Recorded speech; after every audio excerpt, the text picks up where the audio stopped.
Hey guys, welcome back to the channel. Today, guys, we're going to be doing an episode 2 of the Wax Packs. That's right, the Wax Pack. As you guys know, I did an episode 1 last weekend. So basically, every Saturday, I'm going to do a story time, and we're going to be reading some chapters in this Wax Pack book. So, further ado, guys, I hope you guys had a good day. Good evening, wherever you're at. Grab a coffee, tea, soda pop, alcohol beverage, whatever your choice. Sit back and relax, and we're going to read this book together. So, further ado, let's get into it. I did put a bookmark to start off where we left off last week, episode 2. Welcome to episode 2. So we'll be reading where we left off.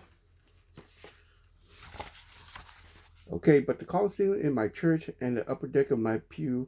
One lazy summer day in 2014, I plopped down the $15 and I have an entries of section to myself stretching across the seats. I said my preach overlooking for the first baseline with the brazen seagulls.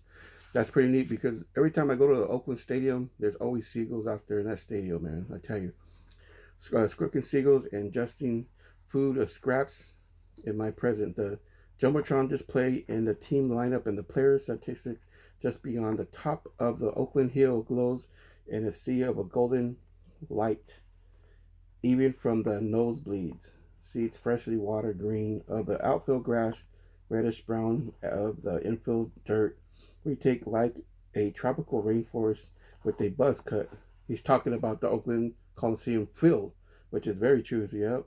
As long as the A's, the leadoff hitters, swaggers go to home plate in the way only in baseball can, the dick hunches pumping up and down with each stride like the company rod of a locomotive. I hover my pencil a couple of inches above my scorebook, ready to record the action. I I glanced into the scoreboard with the scan of the names, suddenly aware of how the players peak around the age 10. When the shoebox brimming with the baseball cards covered my shop, those cards uh, were like little moments to my heroes back in the BAM cram with statistics. And while I appreciate even upset over those numbers, I can still recite the career stats of my favorite player, Don Carmen did not impress me. Rather, I was drawn to those players who, for some resonated with my quicker personality. I liked Spike Owens because it was a funny name. Marty Barrett because I thought he was handsome, and Felix Fermin because his initials were both FF, which for no apparent reason for my favorite letter. Okay. I current a baseball card album of all these players who only other common thread was that they were their underdogs. Every week I march my 15 cents allowance to the Green Roof Pharmacy to buy a wax pack of these cards. Wow, he paid 15 cents for a wax pack. That's crazy. That's pretty cheap. Completely with a chocolate stick of gum that snapped like a twig when you bit into it. Very true. I remember I used to eat those gums in a 1989 Tops pack.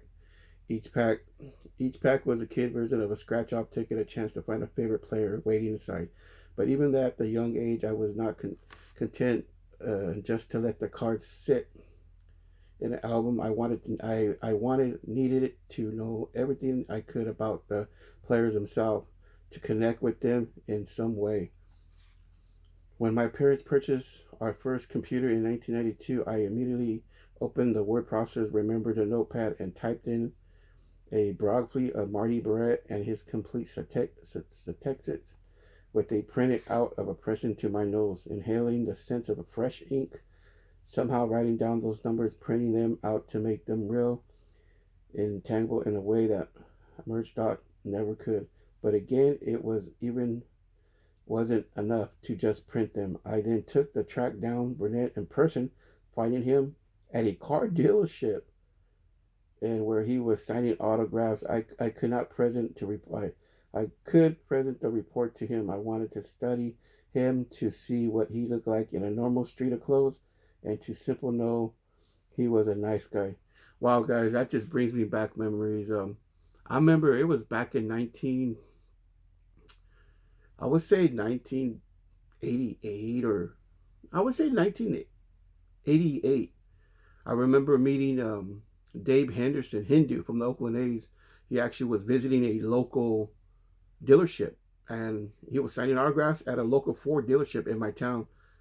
And I remember all I had was a blank piece of paper. He goes, "You don't have a baseball card?" He's like, and I had told him, "No, I just know who you are. I don't have your baseball card. I have other Oakland A's players, but I didn't have his baseball card."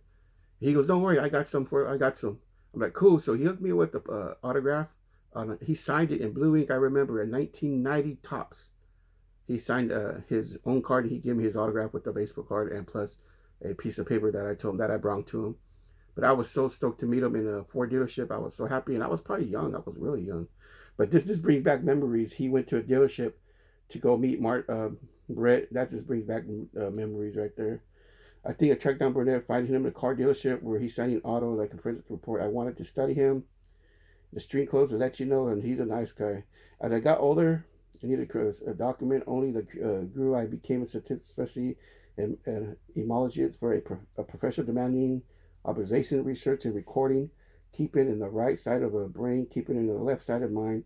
Other passion was particularly writing about people and struggling the truth between sense a journalism and my commitment issue extending to all facts of my life to resolve both back in my nosebleed seats at the Coliseum. I think more about the benchwarmers and the journeyman and from my childhood the figurines of this is so awesome of the story who now look up away storage a unit in my mother here's condo.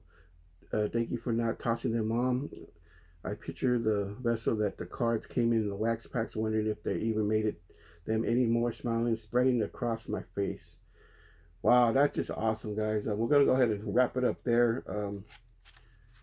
That it was just cool. Just reading just that part where he went to that dealership to meet Mark Brady. Oh, that's awesome, man. Because I actually did that as a little kid. I met Dave Henderson, like I said, at the Ford dealership, and he signed my piece of paper, and plus he gave me a card. But that is just awesome, man. But I hope you guys enjoy this story time with me. I appreciate you guys watching. I'm gonna go ahead and finish my oranges. Till then, I'll see you guys around the corner. Take care. Peace.